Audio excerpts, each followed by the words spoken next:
তাহলে কিসের এত বিভক্তি, এত ভিন্নতা কিসের?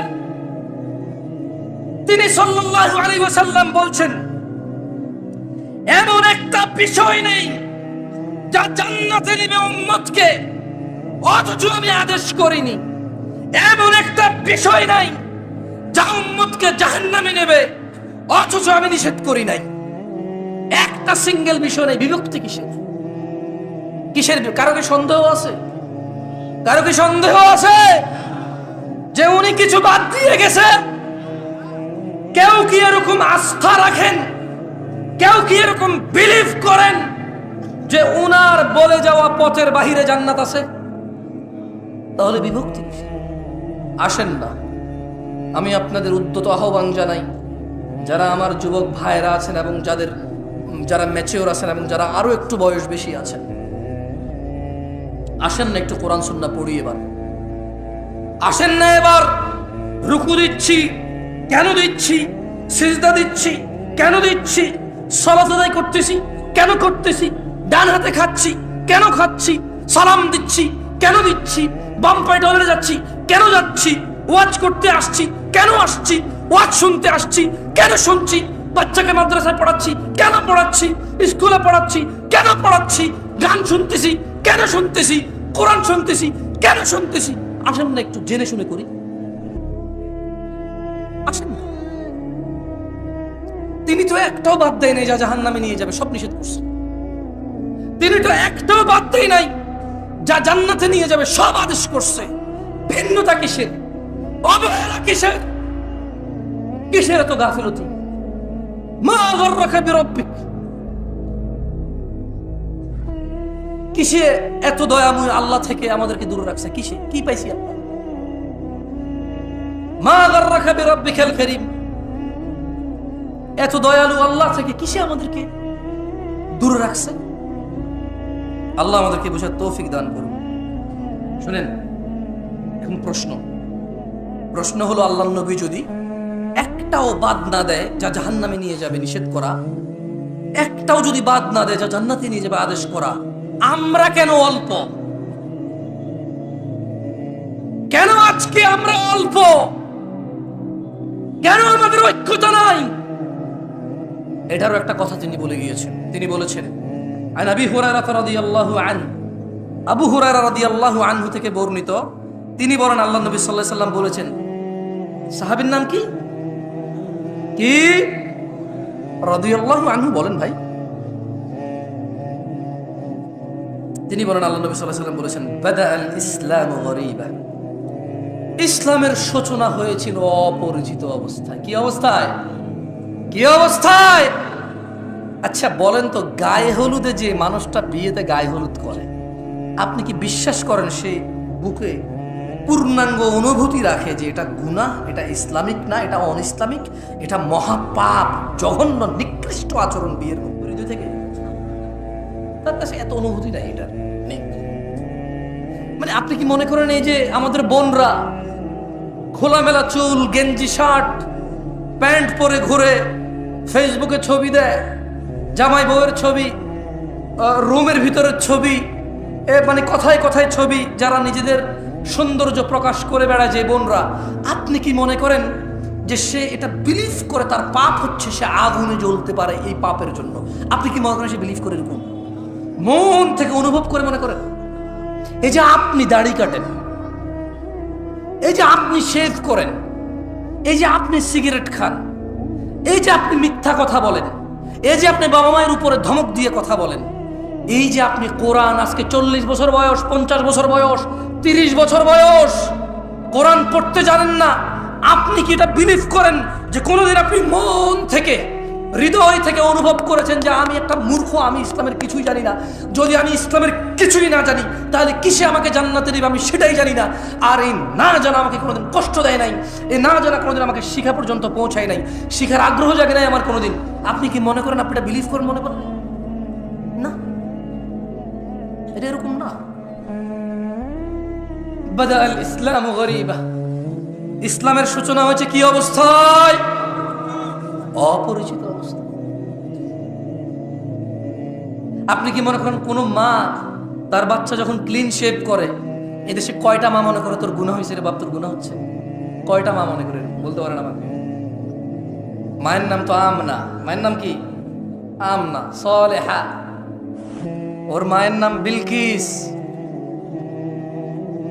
ওর মায়ের নাম জুলাইখা। কিন্তু জুলাইখা কি কোনোদিন কল্পনা করেছে, কোনোদিন অন্তরে ভেবেছে, ছেলেকে যখন ক্লিন শেভ দেখেছে, ছেলের যখন দাড়ি কাটা দেখেছে, জুলাইখা কি কোনোদিন বলেছে ইন্না লিল্লাহি ওয়া ইন্না ইলাইহি রাজিউন, আমার বাচ্চা নবীর সুন্নতকে জবে করে চলে আসছে? ইন্না লিল্লাহি ওয়া ইন্না ইলাইহি রাজিউন। জুলাইখা কি কোনোদিন ভেবেছে লা হাওলা ওয়ালা কুওয়াতা ইল্লা বিল্লাহ, আমার বাচ্চা টাকনুর নিচে প্যান্ট পরছে, কিয়ামতে আল্লাহ তিন ব্যক্তির উপর দয়া করবে না? এর মধ্যে একজন হচ্ছে যার পায়ের নিচে টাকনুর নিচে প্যান্ট পরে, যে জামা কাপড় পরে। যে জুলাইখা কি কোনোদিন অন্তরে কষ্ট পেয়েছে আমার বাচ্চার সাথে তো আল্লাহ কথাই বলবে না? এদেশের আব্দুল্লাহ, আব্দুর রহমান, আব্দুর রহিমরা, এদেশের জামশেদরা কি কখনো এরকম নিজের বাচ্চার টাকনুর নিচে প্যান্ট দেখে কি কখনো কল্পনা করেছে হায় রে আমার আদরের সন্তানটার সাথে আল্লাহ কথাও বলবে না, দয়াও করবে না, রে কি করলো আমার ছেলে? এই দেশের জামশেদরা, আব্দুল্লাহরা, আব্দুর রহমানরা, এই দেশের আব্দুল করিমরা কখনো কি নিজের ছেলেটা ফজরে ঘুমিয়ে আছে ভেবেছে যে আমার বাচ্চাটা মারা গেলে জাহান্নামে চলে যাবে সলাতের হেফাজতকারী না বলে? কোনদিন কি কল্পনা করেছে এই দেশের আব্দুল করিমরা? বলেছে? বলেন তো। ইসলাম তাহলে ওর কাছে কতটুকু পরিচিত? ও ইসলামকে কতটুকু জানে? কিভাবে জানে ইসলামকে সে? আমাকে কি একটু বলতে পারেন আপনারা? যে দেশের ভ্যান ড্রাইভার, রিক্সা ড্রাইভাররা সারা দিন কষ্ট করে 800 টাকার জন্য, অথচ ফজরের 2 রাকাত সুন্নত দুনিয়াতে যা আছে এর চাইতে বেশি, সে ফজরের 2 রাকাতে যায় না 800 টাকার পিছে। কোনদিন কি এদেশের আমার দরিদ্র মুসলমানরা কি ভেবেছে যে দিনে 12 রাকাত সুন্নতে মুআক্কাদা, ফজরে 2, জোহরে 6, মাগরিবে 2, ইশায় 2, এই 12 রাকাত সুন্নত যে পড়ে আল্লাহ তার জন্য জান্নাতে ঘর নির্মাণ করে? কয়জন নিয়েছে বেনিফিট? কতজন ইসলামে এটা বুকে লালন করে? আমরা ইসলামকে কিভাবে জানি? শুধু বিয়েতে কবুল আমাদের ইসলাম সম্মত, বাকি বউ যে কাপড় পরে, জামাই যে কাপড় পরে, যেখানে বসে বিয়ে হয়, যে বিয়ে পড়ে, যে উকিল হয়, যে সাক্ষী হয়, সব কিছুতে ইসলাম কোথায়? মুসলমানের বিয়েতে ইসলাম কোথায়? মুসলমানের বিয়েতে ইসলাম কোথায়? আমরা যদি ইসলাম জানি তাহলে বিয়েতে ইসলাম কোথায়? বলতে পারেন কোনটা কোনটা ইসলামিক, কোনটা কোনটা বিয়েতে ইসলামিক আমাদের? আজকে এখানে আপনার উপস্থিতিতে আপনি নিজে কয়টা ইসলাম আছে আপনার মাঝে, আমার মাঝে? কয়টা আছে? এই আয়োজক ছেলে আমাকে ফোন করেছে, বলো যে ভাই আপনি আসতে হবে, আপনার নামই করছে। আমি ওয়াজ নেওয়ার সময় বলছি আমি পারলে আর নইলে আসবো না, ফোন রাখো, তোমার থেকে কি ওয়াজ দিছি নাকি? আমার নম্রতা কোথায় ছিল ওর সাথে? ও তো কত সুন্দর আয়োজন করেছে, কত কষ্ট করেছে, কিন্তু আমি কি ওর দুঃখ বোঝার চেষ্টা করছি? হয়তো করিনি তখন আমার রাইট নিয়ে আমি চিন্তায় ছিলাম যে দূর ভাই, আমি তো বলছি, তুমি কেন ফোন দিচ্ছ? কোথায় আমাদের ইসলাম? আমরা তো নিজেরাই দিনে 10টা ভুল করি, নিজেরাই দিনে 100 ভুল করি, 500 ভুল করি। তিনি সাল্লাল্লাহু আলাইহি সাল্লাম বলেছে, এই ছোট ভাই তুমি কেন দাড়ি কাটো? বলতে পারো? বলতে পারো তুমি কেন দাড়ি কাটো? তুমি জানো না। Maybe you look nice, you think like that. তোমার একটা চিন্তা, এটা জাস্ট তোমার একটা ধারণা। মেবি তুমি বৃদ্ধ দেখতে চাও না নিজেকে, দাঁড়িয়ে রাখলে বুড়া বুড়া মনে হয়। হয়তো তোমার মাথায় এটা ঢুকছে পোকা, আদারওয়াইজ হোয়াট এলস? আর কি মানে, আর কি হতে পারে এখানে? পারপাস কি হতে পারে দাড়ি কাটার? মানে কি? জ্ঞান বেড়ে যায়, উচ্চতা বেড়ে যায়, বংশমর্যাদা পরিচয় চেঞ্জ হয়ে যায়, চাকরি হয়ে যায়। হোয়াট? তুমি প্রতি বৃহস্পতিবার রাতে কাটো, শুক্রবারকে উদ্দেশ্য করে। তুমি বিয়েতে যাওয়ার আগের দিন কাটো, তুমি বেড়াইতে যাওয়ার আগের দিন কাটো, তুমি শহরে যাওয়ার আগের দিন কাটো, তুমি বাড়িতে ফেরার দিন কাটো। কেন ভাই? তুমি নিজে জানো। ইসলামের সূচনা হয়েছিল কি অবস্থায়? সবাই বলেন, ইসলামের সূচনা হয়েছিল কি অবস্থায়? অপরিচিত অবস্থায়। আল্লাহ নবী সাল্লাল্লাহু আলাইহি সাল্লাম বলছেন, বাদাআল ইসলামু গরীবা, ইসলামের সূচনা হয়েছিল অপরিচিত অবস্থায়। ওয়া সায়াউদু কামা বাদাআ গরীবা, অচিরে, নিকটে, শীঘ্রই এটা আবার আগের মতো অপরিচিত হয়ে যাবে। খুব শীঘ্রই ইসলামটা ঠিক আগের মতো অপরিচিত হয়ে যাবে। আজকে মুসলমানের বিয়েতে ইসলামই খুঁজে পাওয়া যায় না। আজকে মুসলমানের পড়ালেখার বিদ্যালয়ে ইসলাম খুঁজে পাওয়া যায় না। আজকে মুসলমানের ঘরে বাবা মা আর ছেলে মেয়ের ভিতরে ইসলাম খুঁজে পাওয়া যায় না। আজকে হুজুরদের ভিতরে ইসলাম খুঁজে পাওয়া যায় না। ইউটিউবার বক্তাদের বক্তব্য জনসম্মুখে প্রচার করে মানুষকে দিন শিখানোর এক নৈতিক ও এক কঠোর এবং বিশাল লাভজনক দায়িত্বে যারা নিয়োজিত, যারা নিজেরাই এই দায়িত্ব নিয়েছে, কেউ ওদের বলেনি তুমি ভিডিও করে ছাড়ো আমার ভিডিও ইউটিউবে। নিজে নিজে দায়িত্ব নিয়েছে দিন প্রচারের, অথচ প্রচার করে শুধু যতটুকু ভেজাল, যতটুকু ভুল, যতটুকু বেশি মানুষ দেখবে ততটুকু, যতটুকু ইসলাম অতটুকু নয়। বক্তা এমন বক্তব্য দেয় যে বক্তব্যের শ্রোতা ঠিক বলবে, ও জিজ্ঞেস করবে ঠিক কিনা, ব্যাস। বক্তা যখন তার দান লাগবে একরকম বক্তব্য দেয়, যখন লোকজনকে কান্না করাবে তখন একরকম বক্তব্য দেয়। এগুলা তার মুখস্থ, তার মনের ভিতরের অনুভূতি কিচ্ছু নাই। আমি এখানে ওয়াজ করতে আসছি, আপনারা শুনতে আসছেন। কত নবী রাসূল কিয়ামতে উঠবে যাদের উম্মতি থাকবে না হয়তো, অথচ আপনারা এতজন মানুষ আসছেন, স্টিল আমি আপনাদেরকে ধমক দিয়ে কথা বলতেছি। ভাই, এটা তো আল্লাহর পক্ষ থেকে নিয়ে আমার যে আলহামদুলিল্লাহ আমি দুটো কথা বলবো, মানুষগুলো শুনতে আসছে ইসলাম। আমার উচিত ছিল আপনাদের সাথে আরো সুন্দর, আরো মোলায়ম, আরো কোমলতা দিয়ে কথা বলা। কোথায় পারলাম আমি আমার কোমলতা? মনে হচ্ছে যেন আপনারা আসছেন এটা ঠেকায় পড়ছেন। আমি এক বেটা আসছি কই থেকে বিমানে চড়ে, আমি কোথায় আমার নম্রতা? আমি তো আসলে শঙ্কিত আমাকে নিয়ে। আপনাদের কি ওয়াজ করবো আমি আমাকে নিয়ে চিন্তিত।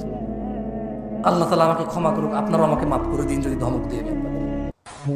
আমি হয়তো কথা বলার ফ্লো, আমার হয়তো স্বভাবগত জাত একটু চঞ্চল, আমি ভাই বুঝছেন, হাত পা নড়ে চড়ে, মাথা মতো গরম হয়ে যায় যখন উল্টাপাল্টা কিছু, মানে বাস্তবতা আর হাদিস একরকম, কোরআন একরকম, একটু গরম হয়ে যায়।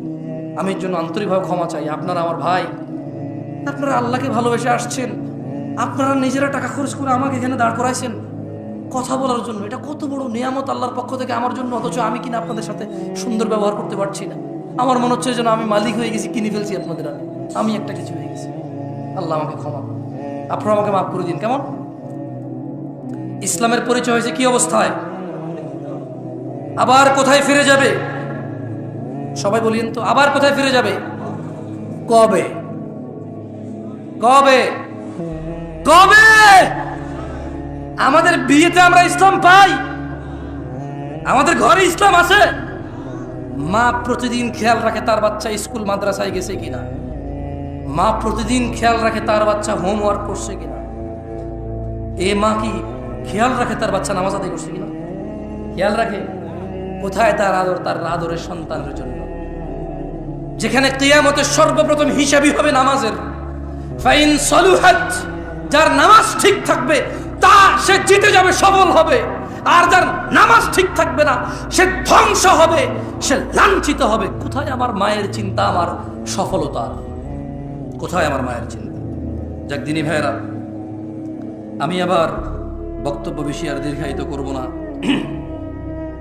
আমি আপনাদের এতটুকু বলি, আল্লাহর দরজা চিরদিন খোলা। আমরা সিজদা করি কাকে? রুকু করি কাকে? দোয়া করি কার কাছে? অন্যায় করি কার সাথে বেশি? আমরা একে অপরের সাথে তো একে অপরকে তো সিজদা করি না, করি? তাহলে যা নামাজ পড়েন নাই, যা রোজা রাখেন নাই, যা দাড়ি কাটছেন, যা গান শুনছেন, যা সিনেমা নাটক দেখছেন, খালাস।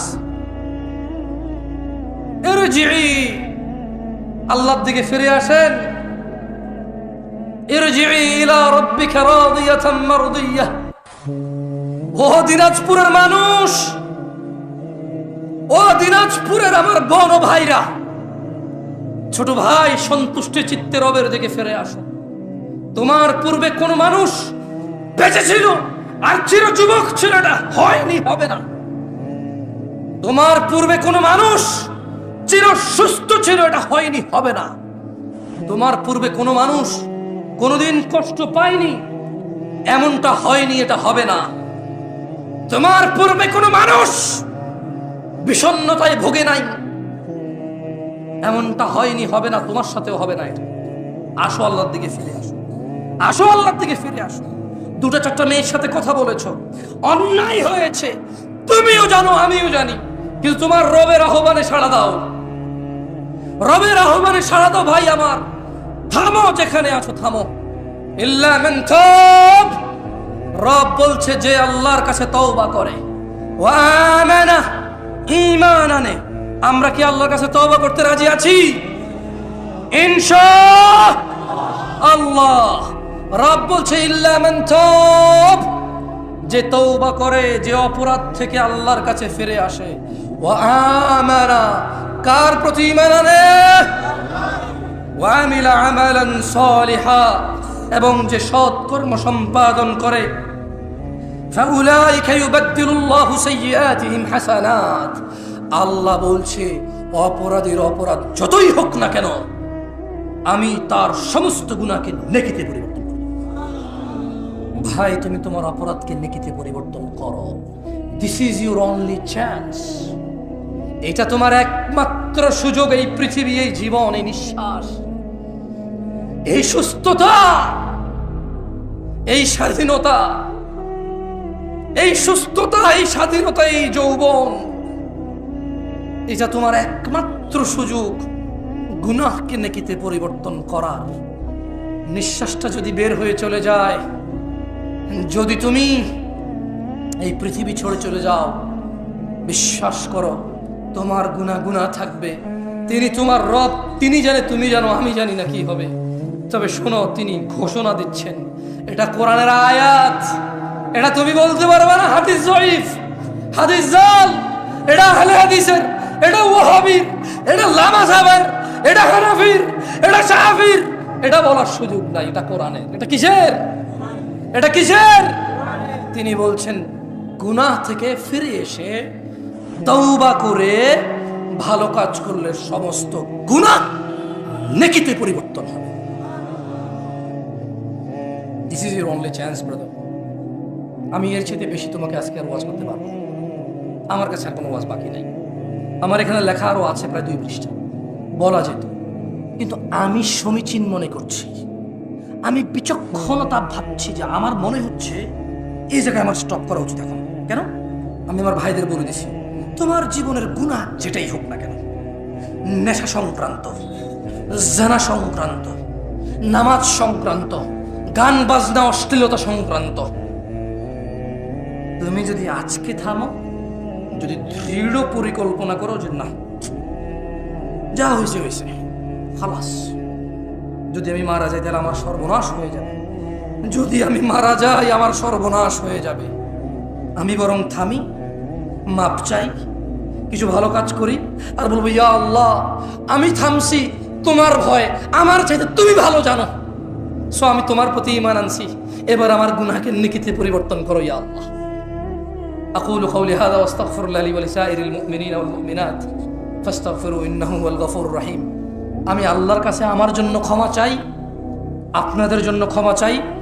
আল্লাহ তাআলা আমাকে এবং আপনাদের সবাইকে ক্ষমা করে দিন। আমার ত্রুটি তিনি মার্জনা করে দিন, আমার ত্রুটি তিনি ক্ষমা করে দিন। আমার অসংলগ্নতা, আমার আচরণের খারাপ যেই উদাহরণগুলো আছে যা আপনাদের কষ্ট দেয়, যারা আপনারা আমাকে ভালোবাসেন, ছোট ছোট ভিডিওতে যখন আমার কিছু মানে অন্যরকম আচরণ আপনাদের কাছে আছে 10 সেকেন্ড 5 সেকেন্ডের, আপনারা যারা কষ্ট পান, আমি আপনাদেরকে কষ্ট দেওয়ার জন্য আমি ক্ষমা চাই, আপনারা আমাকে মাফ করে দিয়েন। আমি সবাইকে অনুরোধ করব, ওই লোক যে প্রতিদিন মাহফিল করে, ওই লোক যে প্রতিদিন ঘন্টা কথা বলে, 2 ঘন্টা কথা বলে, ওই লোক যে ঠিক মতো ঘুমাইতে পারে না, খাইতে পারে না, নিজের স্ত্রী সন্তানের দেখা পায় না মাহফিলের সিজনে, ওর কতটুকু মস্তিষ্ক শান্ত বা কতটুকু মস্তিষ্ক অশান্ত, শারীরিক কি কন্ডিশন, অথবা কথা বলতে গিয়ে যদি সে কারো সৌন্দর্য উদাহরণ দিতে গিয়ে যদি সেটা ভুল উদাহরণ দেয়, যদি একটা অগ্রহণযোগ্য উদাহরণ দেয়, যদি একটা অসুন্দর উদাহরণ দেয়, তোমার কি এমন, তুমি কি এমন দিন প্রচার করছো যে ওর অতটুকু অংশকে কাট করে প্রচার করে দিবার বলবো দিন প্রচার করতেছো? কি এতে তার কি, তোমার কি সৌন্দর্য হয়েছে? মানে তোমার ওই ইউটিউবার ফেসবুকে ওই নায়ক নায়িকের অতটুকু অংশে কি প্রচার হয়েছে দিনের বলতে পারো আমারে? কিছুই নেই। বরঞ্চ একটা কাজ করো, আমি আজকে 1 ঘন্টা কথা বললে এগুলো তোমার প্রচার করার দরকার নেই। জানো এই যে আমি আজকে এটা বলছি না, এতে কোনো বেনিফিট নাই। আমি যদি একটা আয়াত পড়ি, তোমাকে যদি আল্লাহ এতটুকু যোগ্যতা দেয় যে তুমি বুঝতে পারো এটা কোরআনের আয়াত, আমি যদি একটা হাদিস পড়ি, তুমি যদি বুঝতে পারো এটা হাদিস, বরঞ্চ কাট করে ওই কোরআনের আয়াতটুকু আর অর্থটুকু যা আমি বলছি, হাদিসটুকু আর হাদিসের অর্থটুকু যা আমি বলছি, এটুকু প্রচার করো ভাই। এতেই দিন প্রচার আছে, এর বাইরে দিন প্রচার নাই। তোমরা কি নোংরামো করছো, কে কাকে কি বলছে, শুধু ওগুলো প্রচার করে বলছো দিন প্রচার। তোমাদের ইচ্ছা ভাই, তোমাদের বুঝের মতো তো আর আমার বুঝ হয় নাই, আমি পারবো না। আমার মনে আসে আমি গত বছর এই মাঠে এসেছিলাম, অশ্লীলতা নিয়ে কথা বলেছিলাম গত বছর। আজকে চাচ্ছি সুন্নাহকে আঁকড়ে ধরার বিষয়ে কিছু কথা বলতে, যার অভাব আমাদের সবার মধ্যেই আছে কম বেশ। সাউন্ড আরো কম করে দেওয়া যায় ভাই, খুব বিরক্ত লাগে নিজের সাউন্ড নিজে শুনতে। গান গাইলে গজল গাইলে এক হিসাব, ইকু শুনলে আরো বেশি তালে তালে তাল বাড়ে। কথা বললে নিজের শব্দ নিজের কাছে সব সময় বিরক্তির কারণ হয়ে দাঁড়ায়। বিসমিল্লাহ বিসমিল্লাহ শোনা যায়, খালাস আলহামদুলিল্লাহ। দিনী ভাইরা, আপনারা আজকে যারা উপস্থিত হয়েছেন, আপনাদের এতটুকু বলি, ইন্নাদ-দীনা ইনদাল্লাহিল ইসলাম, আল্লাহর কাছে একমাত্র মনোনীত দিন হচ্ছে ইসলাম। আল্লাহ বলছেন, ওয়ামাখতালাফাল্লাযীনা উতুল কিতাবা ইল্লা মিন বা'দি মা জাআহুমুল ইলমু বাগিয়াম বাইনাহুম, আর যাদেরকে কিতাব দেওয়া হয়েছিল তারা কেবল পরস্পর বিদ্বেষবশত, মানে আমার কথাই আপনার ভালো লাগে না, আপনার আচরণ আমার ভালো লাগে না, আমার স্টাইল ভালো লাগে না, কথার আন্দাজ ভালো লাগে না, বডি ল্যাঙ্গুয়েজ হাত পা নড়ে ভালো লাগে না, দ্রুত কথা বলি বা জোরে কথা বলি বা আস্তে কথা বলি ভালো লাগে না। অথবা আপনি নিজেকে শুধু হানাফি মনে করেন বা শাফি মনে করেন, হাম্বালি বা মালিকি মনে করেন। হানাফি মনে করার পরে আপনি হয়তো মনে করেন নিজেকে চিশতি, সাবরি, তরিকত, হাকিকত, মারিফত, শরীয়ত এভাবে মনে করতে পারেন। সুফি নিজেকে মনে করতে পারেন। সুফি মনে করার পর আপনি মাইজ ভান্ডার, সারসিনা, তারপর এদিকে জৈনপুর, আটরশি, ফুরফুরা, আপনি নিজেকে এগুলো মনে করতে পারেন। আপনাকে একটা কথা বলি, মনোযোগ দিয়ে শুনেন। আল্লাহ সূরা আল ইমরানের 19 নম্বর আয়াতে বলেছে যে আল্লাহর কাছে একমাত্র মনোনীত হচ্ছে দিন হচ্ছে কি?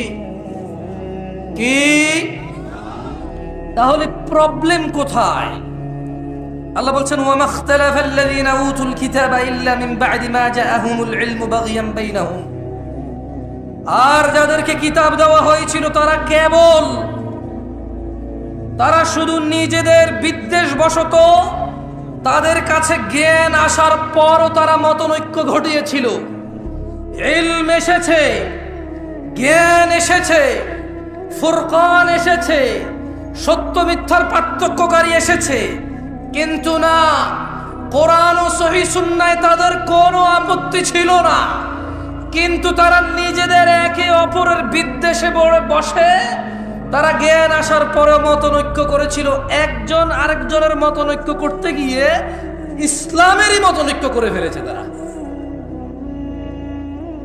ওয়ামান ইয়াকফুর বিআয়াতিল্লাহ, ও দিনাজপুরের সচেতন নাগরিকরা, ও দিনাজপুরের সচেতন যুবক ও বৃদ্ধরা, ও দিনাজপুরের যুবতী ও বৃদ্ধারা, সচেতন যারা আছো, ওয়ামান ইয়াকফুর বিআয়াতিল্লাহ, আর যে ব্যক্তি আল্লাহর আয়াতকে অস্বীকার করে, ফাইন্নাল্লাহা সারিউল হিসাব, নিশ্চয় আল্লাহ অনেক দ্রুত হিসেব গ্রহণকারী।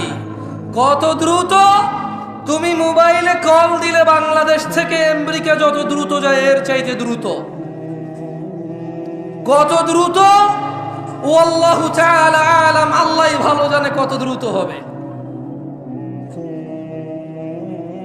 ইত্তাকু রাব্বাকুম ইয়া নাস, মানুষ রবকে ভয় করো। আল্লাহর কাছে একমাত্র মনোনীত দিন ইসলাম।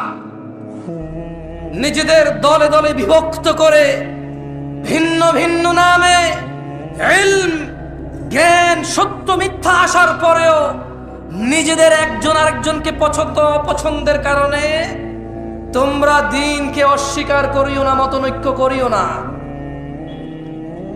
জেনে নাও, সুন্নাহকে আঁকড়ে ধরা আমাদের জন্য আবশ্যক। সফলতা নেই মুস্তাফার অনুসরণ ছাড়া, সাল্লাল্লাহু আলাইহি ওয়াসাল্লাম। মুস্তাফার অনুসরণ ছাড়া, অনুকরণ ছাড়া, ইত্তেবা ছাড়া জান্নাত নামুমকিন, জান্নাত অসম্ভব। জাহান্নামের আগুন ঝলসে দেবে যার ইবাদতে মুস্তাফার অনুসরণ নেই। সুন্নাহকে আঁকড়ে ধরতেই হবে আমাদের। তিনি সুবহানাহু ওয়া তাআলা বলেন, মান ইউতি'র রাসূল, যে আমার রাসূলের ইতাআত করে, যে আমার মুহাম্মদের অনুসরণ করে সাল্লাল্লাহু আলাইহি ওয়াসাল্লাম, ফাকাদ আতা আল্লাহ, সে আল্লাহর ইবাদত করে। যে তিনি সাল্লাল্লাহু আলাইহি ওয়াসাল্লামের অনুসরণ করে, ফাকাদ আতা আল্লাহ, সে আল্লাহর ইবাদত করে।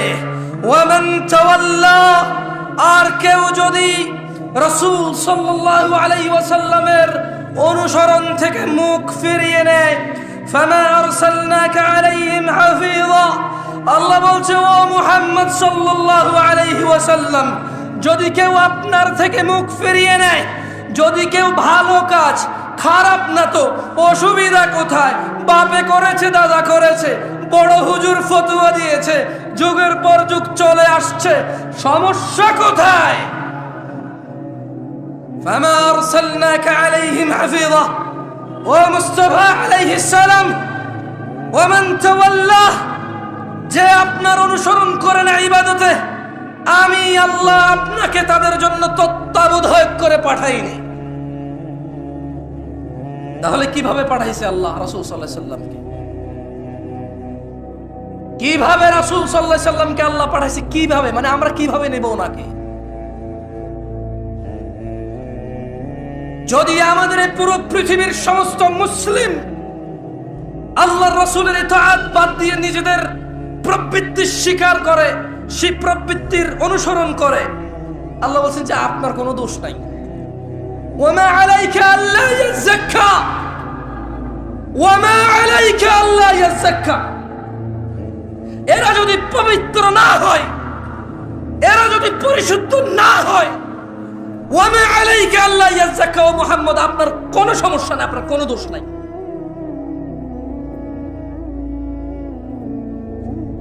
কারণ আল্লাহ ওনার মুস্তাফাকে কি বলেছেন সাল্লাল্লাহু আলাইহি ওয়াসাল্লাম?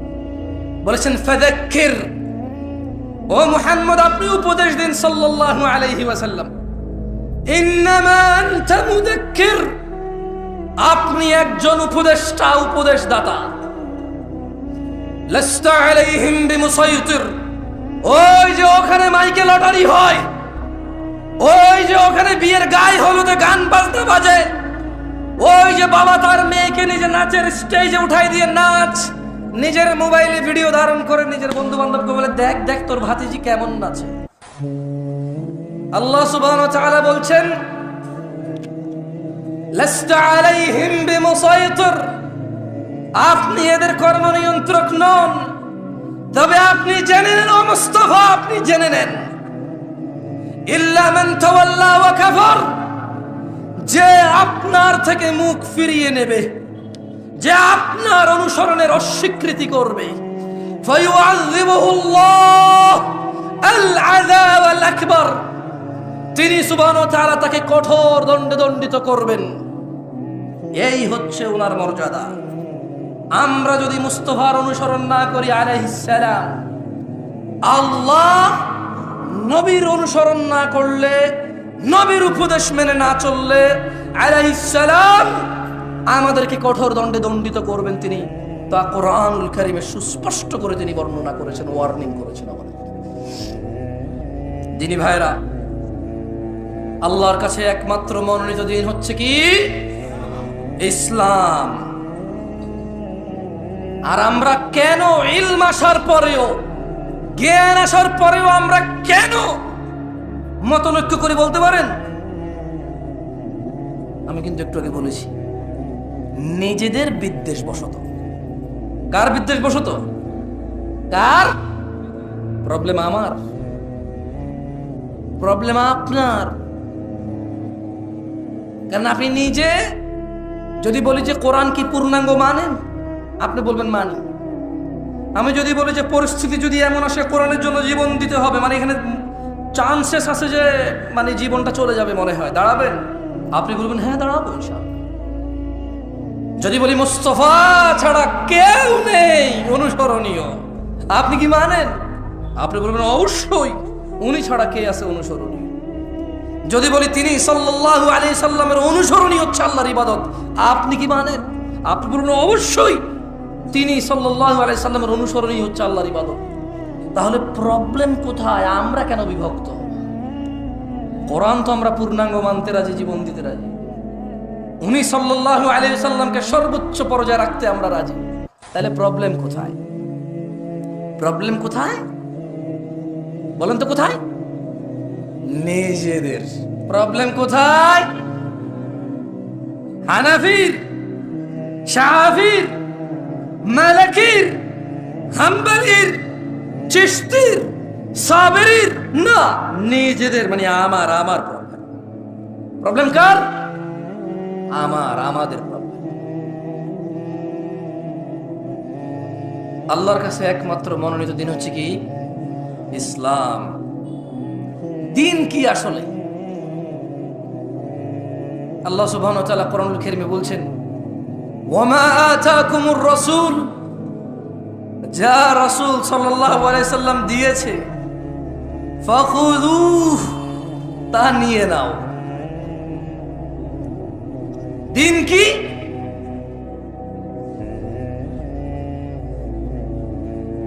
একটু মনোযোগ দিয়ে শুনিয়েন ভাই। বাংলাদেশে মোটামুটি আলহামদুলিল্লাহ যারা যারা আমাকে ডেকেছে এবং আমি যেখানে যেখানে গিয়েছি, সবাই বুঝে গিয়েছে আমি 40-45 মিনিটের বেশি কথা বলার ক্ষমতা রাখি না জ্ঞানের দিক থেকে। তবে আলহামদুলিল্লাহ দাঁড়াইতে পারবো অনেকক্ষণ, বক বক বক ইচ্ছা কাহিনী বললে বহুক্ষণ বলা যাবে। তবে নর্মালি বক্তব্য আমার 40-45-50 মিনিটেরই হয়। আপনাদের বিরক্ত করব না। এরপরে ফজিলাতুল শেখের সমাপনী বক্তব্য আপনারা শুনে যাবেন ইনশাআল্লাহ। আপনাদের যাতে কষ্ট না হয়, উনি আমাকে মাইকটা ধরার পরও ছেড়ে দিয়েছে, আমরা কি ওনার ইজ্জত করবো না? আপনাদের যাতে কষ্ট না হয়, উনি মাইকটা ধরার পরও আমাকে ছেড়ে দিয়েছে। আমিও ইনশাআল্লাহ খুব শীঘ্রই ওনাকে ওনার মাইক ওনার কাছে দিয়ে দেব। আপনারা ইনশাআল্লাহ আছেন তো? ইনশাআল্লাহ। ভাই তোমাদের যদি বলি একটু বসতে, তোমরা কি মাইন্ড করবো? বহু দূর থেকে আসছি, বিশ্বাস করো, সকাল 10টায় গাড়ি তুলছি। না না না না, দাঁড়ায় থাকতে যদি কমফোর্ট দাঁড়াও, তবে বসলে ভালো হবে, একটু সুন্দর হয়। থাকেন একটা জিনিস, একটা সৌন্দর্য থাকে না? আর যদি ঠান্ডা লাগে, দাঁড়ায় থাকতে ভালো লাগে, টোটালি ফাইন। আমি নিজেও দাঁড়ায় আছি, তোমারে বসতে বললে বলবে যে আপনি নিজেও তো দাঁড়ায় দেয় কথা বলছেন, তো তাইলে ভাই আবার দরকার নাই ভাই আবার। ঠিক আছে, আল্লাহ তাআলা আমাদের উপর রহম করুন, আমিন। বলেন তো দিন কি? ওয়ামা আতাকুমুর রাসূলু ফাখুযুহ, রাসূল যা দিয়েছে তা নিয়ে নাও। ওয়ামা নাহাকুম আনহু ফান্তাহু, যা থেকে তিনি নিষেধ করেছেন তা তোমরা বর্জন করো। ওয়াত্তাকুল্লাহ, আর তোমরা আল্লাহর তাকওয়া অবলম্বন করো। ইন্নাল্লাহা শাদীদুল ইকাব, ও মানুষ, নিশ্চয়ই আল্লাহ শাস্তি দানে অনেক অনেক অনেক অনেক অনেক অনেক অনেক বেশি কঠোর। আল্লাহ শাস্তি দানে অনেক কঠোর।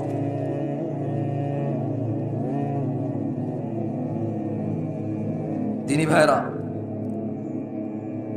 রাসূল যা দিয়েছে তাই যদি ইসলাম হয়, আচ্ছা জোরে জোরে চিল্লে চিল্লে না বলি, কিছু গলাও খারাপ হয় আপনাদের বুঝতে অসুবিধা, একটু সুন্দর করে আস্তে আস্তে বলি, কেমন? আচ্ছা, রাসূল যা দিয়েছে তা যদি নিয়ে নিতে হয় কোরআনের আদেশ অনুযায়ী, রাসূল যা নিষেধ করেছে তা যদি ছেড়ে দিতে হয় কোরআনের আদেশ অনুযায়ী, তাহলে রাসূল সাল্লাল্লাহু আলাইহি ওয়াসাল্লাম দিয়েছে কতটুকু? মানে তিনি আসলে আমাদেরকে কতটুকু দিয়ে চলে গেছে? আছে আছে আছে আছে।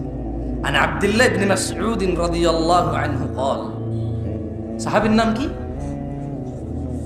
একটু মনোযোগ দিয়ে শুনেন, আমি মাঝে মধ্যে আপনাদের প্রশ্ন করব, মারহাবা ঠিক এগুলো আমার দরকার নাই, শুধু আমি যে প্রশ্ন করি ওই প্রশ্নগুলা মাঝে মধ্যে যদি অ্যান্সার করেন আমি বুঝতে পারবো যে আমি বলছি আল্লাহর জন্য, আপনারা শুনছেন কার জন্য।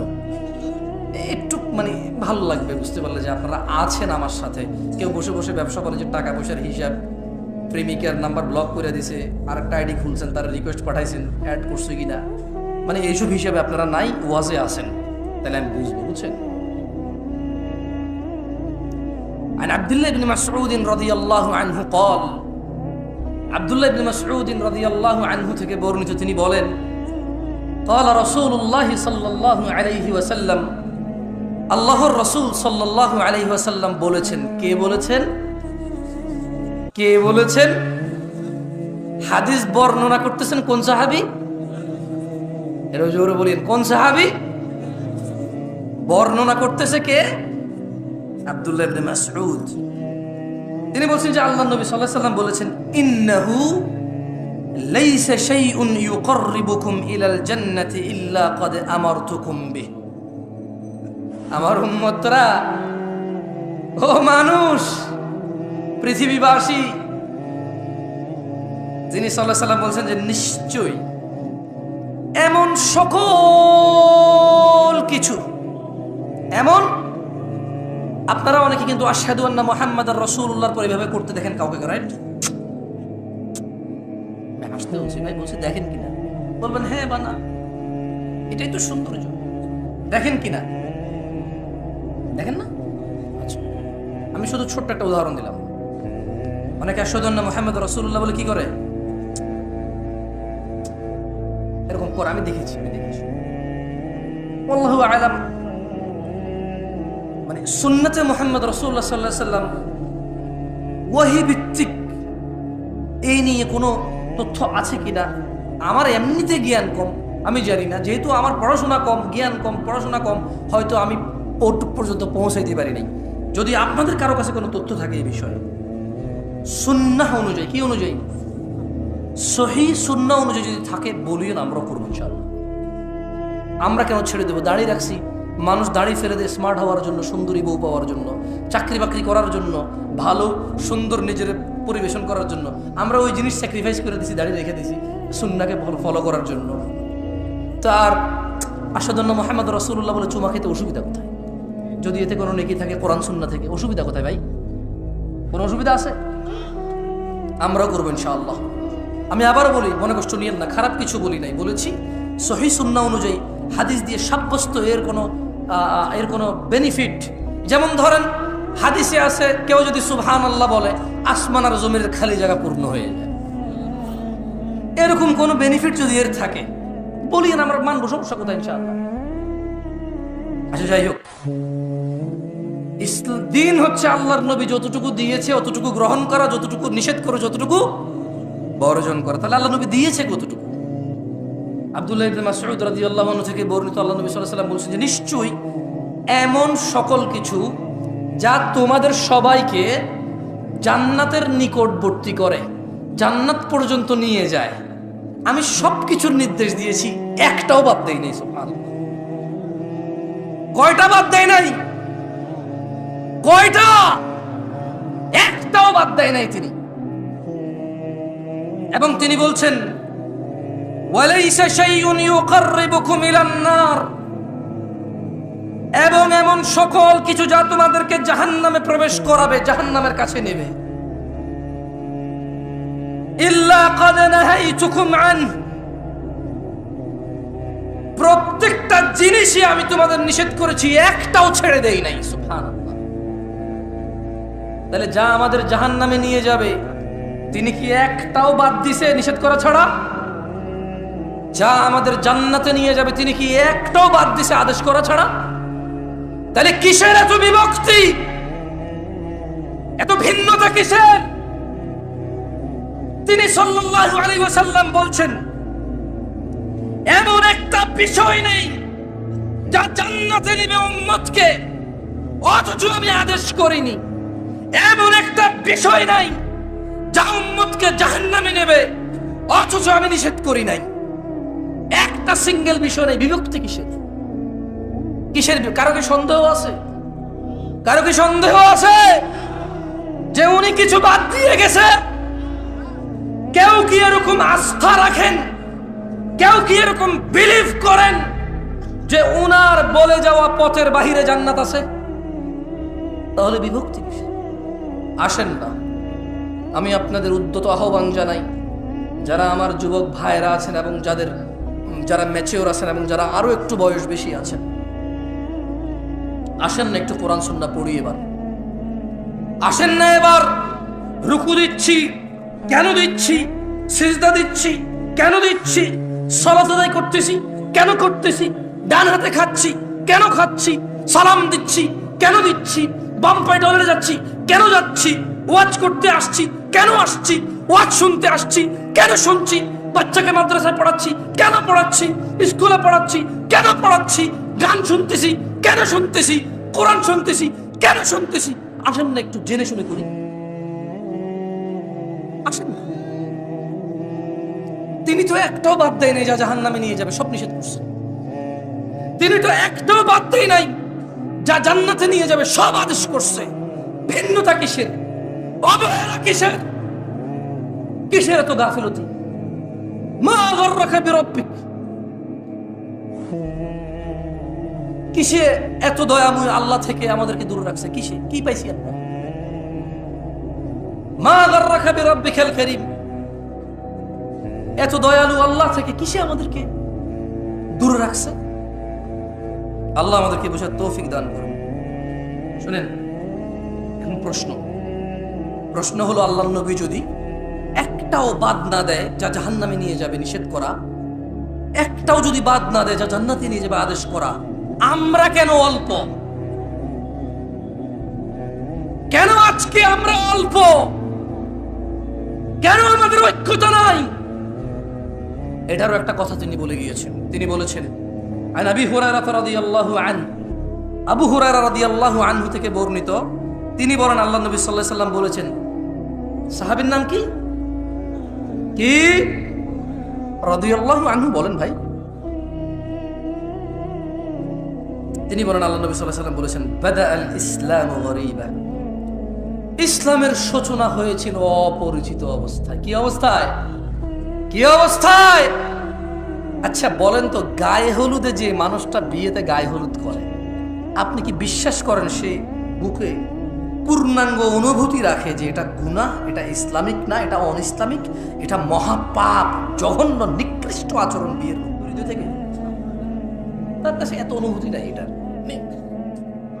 মানে আপনি কি মনে করেন এই যে আমাদের বোনরা খোলামেলা চুল, গেঞ্জি শার্ট প্যান্ট পরে ঘুরে, ফেসবুকে ছবি দেয়, জামাই বউয়ের ছবি, রুমের ভিতরের ছবি, মানে কথায় কথায় ছবি, যারা নিজেদের সৌন্দর্য প্রকাশ করে বেড়ায় যে বোনরা, আপনি কি মনে করেন যে সে এটা বিলিভ করে তার পাপ হচ্ছে, সে আগুনে জ্বলতে পারে এই পাপের জন্য? আপনি কি মনে করেন সে বিলিভ করে? এরকম মন থেকে অনুভব করে মনে করেন? এই যে আপনি দাড়ি কাটেন, এই যে আপনি শেভ করেন, এই যে আপনি সিগারেট খান, এই যে আপনি মিথ্যা কথা বলেন, এই যে আপনি বাবা মায়ের উপরে ধমক দিয়ে কথা বলেন, এই যে আপনি কোরআন আজকে 40 বছর বয়স, 50 বছর বয়স, 30 বছর বয়স কোরআন পড়তে জানেন না, আপনি কি এটা বিলিভ করেন যে কোনোদিন আপনি মন থেকে, হৃদয় থেকে অনুভব করেছেন যে আমি একটা মূর্খ, আমি ইসলামের কিছুই জানি না? যদি আমি ইসলামের কিছুই না জানি তাহলে কিসে আমাকে জান্নাতে দিবে আমি সেটাই জানি না। আর এই না জানা আমাকে কোনোদিন কষ্ট দেয় নাই, এই না জানা কোনোদিন আমাকে শিখা পর্যন্ত পৌঁছায় নাই, শিখার আগ্রহ জাগে নাই আমার কোনোদিন। আপনি কি মনে করেন আপনি এটা বিলিভ করেন? মনে করেন না, এটা এরকম না। বাদা আল ইসলামু গরীবা, ইসলামের সূচনা হয়েছে কি অবস্থায়? অপরিচিত অবস্থা। আপনি কি মনে করেন কোন মা তার বাচ্চা যখন ক্লিন শেভ করে, এদেশে কয়টা মা মনে করে তোর গুনাহ হয়েছে রে বাপ, তোর গুনাহ হচ্ছে? কয়টা মা মনে করে? বলতে পারেন আমাকে? মায়ের নাম তো আমনা, মায়ের নাম কি? আমনা সালেহা, ওর মায়ের নাম বিলকিস, ওর মায়ের নাম জুলাইখা। কিন্তু জুলাইখা কি কোনোদিন কল্পনা করেছে, কোনোদিন অন্তরে ভেবেছে, ছেলেকে যখন ক্লিন শেড দেখেছে, ছেলের যখন দাড়ি কাটা দেখেছে, জুলাইখা কি কোনোদিন বলেছে ইন্না লিল্লাহি ওয়া ইন্না ইলাইহি রাজিউন, আমার বাচ্চা নবীর সুন্নতকে জবে করে চলে আসছে? ইন্না লিল্লাহি ওয়া ইন্না ইলাইহি রাজিউন। জুলাইখা কি কোনোদিন ভেবেছে লা হাওলা ওয়ালা কুওয়াতা ইল্লা বিল্লাহ, আমার বাচ্চা টাকনুর নিচে প্যান্ট পরছে, কিয়ামতে আল্লাহ তিন ব্যক্তির উপর দয়া করবে না? এর মধ্যে একজন হচ্ছে যার পায়ের নিচে টাকনুর নিচে প্যান্ট পরে, যে জামা কাপড় পরে। যে জুলাইখা কি কোনোদিন অন্তরে কষ্ট পেয়েছে আমার বাচ্চার সাথে তো আল্লাহ কথাই বলবে না? এদেশের আব্দুল্লাহ, আব্দুর রহমান, আব্দুর রহিমরা, এদেশের জামশেদরা কি কখনো এরকম নিজের বাচ্চার টাকনুর নিচে প্যান্ট দেখে কি কখনো কল্পনা করেছে হায় রে আমার আদরের সন্তানটার সাথে আল্লাহ কথাও বলবে না, দয়াও করবে না, রে কি করলো আমার ছেলে? এই দেশের জামশেদরা, আব্দুল্লাহরা, আব্দুর রহমানরা, এই দেশের আব্দুল করিমরা কখনো কি নিজের ছেলেটা ফজরে ঘুমিয়ে আছে ভেবেছে যে আমার বাচ্চাটা মারা গেলে জাহান্নামে চলে যাবে সালাতের হেফাজতকারী না বলে? কোনদিন কি কল্পনা করেছে এই দেশের আব্দুল করিমরা? বলেছে? বলেন তো। ইসলাম তাহলে ওর কাছে কতটুকু পরিচিত? ও ইসলামকে কতটুকু জানে? কিভাবে জানে ইসলামকে সে? আমাকে কি একটু বলতে পারেন আপনারা যে দেশের ভ্যান ড্রাইভার, রিক্সার ড্রাইভাররা সারা দিন কষ্ট করে 800 টাকার জন্য, অথচ ফজরের 2 রাকাত সুন্নত দুনিয়াতে যা আছে এর চাইতে বেশি, সে ফজরের 2 রাকাতে যায় না 800 টাকার পিছে। কোনদিন কি এদেশের আমার দরিদ্র মুসলমানরা কি ভেবেছে যে দিনে 12 রাকাত সুন্নতে মুআক্কাদা, ফজরে 2, জোহরে 6, মাগরিবে 2, ইশায় 2, এই 12 রাকাত সুন্নত যে পড়ে আল্লাহ তার জন্য জান্নাতে ঘর নির্মাণ করে? কয়জন নিয়েছে বেনিফিট? কতজন ইসলামে এটা বুকে লালন করে? আমরা ইসলামকে কিভাবে জানি? শুধু বিয়েতে কবুল আমাদের ইসলাম সম্মত, বাকি বউ যে কাপড় পরে, জামাই যে কাপড় পরে, যেখানে বসে বিয়ে হয়, যে বিয়ে পড়ে, যে উকিল হয়, যে সাক্ষী হয়, সবকিছুতে ইসলাম কোথায়? মুসলমানের বিয়েতে ইসলাম কোথায়? মুসলমানের বিয়েতে ইসলাম কোথায়? আমরা যদি ইসলাম জানি তাহলে বিয়েতে ইসলাম কোথায়? বলতে পারেন কোনটা কোনটা ইসলামিক, কোনটা কোনটা বিয়েতে ইসলামিক আমাদের? আজকে এখানে আপনার উপস্থিতিতে আপনি নিজে কয়টা ইসলাম আছে আপনার মাঝে, আমার মাঝে? কয়টা আছে? এই আয়োজক ছেলে আমাকে ফোন করেছে, বলো যে ভাই আপনি আসতে হবে, আপনার নামই করছে। আমি ওয়াজ নেওয়ার সময় বলছি আমি পারলে আর নইলে আসবো না, ফোন রাখো, তোমার থেকে কি ওয়াজ দিছি নাকি? আমার নম্রতা কোথায় ছিল ওর সাথে? ও তো কত সুন্দর আয়োজন করেছে, কত কষ্ট করেছে, কিন্তু আমি কি ওর দুঃখ বোঝার চেষ্টা করছি? হয়তো করিনি তখন, আর তখন আমার রাইট নিয়ে আমি চিন্তায় ছিলাম যে দূর ভাইয়া, আমি তো বলছি, তুমি কেন ফোন দিচ্ছ? কোথায় আমাদের ইসলাম? আমরা তো নিজেরাই দিনে 10টা ভুল করি, নিজেরাই দিনে 100 ভুল করি, 500। তিনি সাল্লাল্লাহু আলাইহি সাল্লাম বলেছে, এই ছোট ভাই তুমি কেন দাড়ি কাটো? বলতে পারো? বলতে পারো তুমি কেন দাড়ি কাটো? তুমি জানো না। Maybe you look nice, you think like that, তোমার একটা চিন্তা, জাস্ট তোমার একটা ধারণা। মেবি তুমি বৃদ্ধ দেখতে চাও না নিজেকে, দাঁড়িয়ে একটা বুড়া বুড়া মনে হয়, হয়তো তোমার মাথায় একটা ঢুকছে পোকা। Otherwise what else? আর কি মানে, আর কি হতে পারে এখানে? পারপাস কি হতে পারে দাড়ি কাটার? মানে কি? জ্ঞান বেড়ে যায়, উচ্চতা বেড়ে যায়, বংশমর্যাদার পরিচয় চেঞ্জ হয়ে যায়, চাকরি হয়ে যায়। হোয়াট? তুমি প্রতি বৃহস্পতিবার রাতে কাটো, শুক্রবারকে উদ্দেশ্য করে। তুমি বিয়েতে যাওয়ার আগের দিন কাটো, তুমি বেড়াইতে যাওয়ার আগের দিন কাটো, তুমি শহরে যাওয়ার আগের দিন কাটো, তুমি বাড়িতে ফেরার দিন কাটো। কেন ভাই? তুমি নিজে জানো। ইসলামের সূচনা হয়েছিল কি অবস্থায়? সবাই বলেন, ইসলামের সূচনা হয়েছিল কি অবস্থায়? অপরিচিত অবস্থায়। আল্লাহ নবী সাল্লাল্লাহু আলাইহি সাল্লাম বলছেন, বাদাআল ইসলামু গরীবা, ইসলামের সূচনা হয়েছিল অপরিচিত অবস্থায়। ওয়া সায়াউদু কামা বাদাআ গরীবা, অচিরেই, নিকটে, শীঘ্রই এটা আবার আগের মতো অপরিচিত হয়ে যাবে। খুব শীঘ্রই ইসলামটা ঠিক আগের মতো অপরিচিত হয়ে যাবে। আজকে মুসলমানের বিয়েতে ইসলামই খুঁজে পাওয়া যায় না। আজকে মুসলমানের পড়ালেখার বিদ্যালয়ে ইসলাম খুঁজে পাওয়া যায় না। আজকে মুসলমানের ঘরে বাবা মা আর ছেলে মেয়ের ভিতরে ইসলাম খুঁজে পাওয়া যায় না। আজকে হুজুরদের ভিতরে ইসলাম খুঁজে পাওয়া যায় না। ইউটিউবার বক্তাদের বক্তব্য জনসম্মুখে প্রচার করে মানুষকে দিন শিখানোর এক নৈতিক ও এক কঠোর এবং বিশাল লাভজনক দায়িত্বে যারা নিয়োজিত, যারা নিজেরাই এই দায়িত্ব নিয়েছে, কেউ তারা বলেনি তুমি ভিডিও করে ছাড়ো আমার ভিডিও ইউটিউবে। নিজে নিজে দায়িত্ব নিয়েছে দিন প্রচারের, অথচ প্রচার করে শুধু যতটুকু ভেজাল, যতটুকু ভুল, যতটুকু বেশি মানুষ দেখবে ততটুকু, যতটুকু ইসলাম অতটুকু নয়।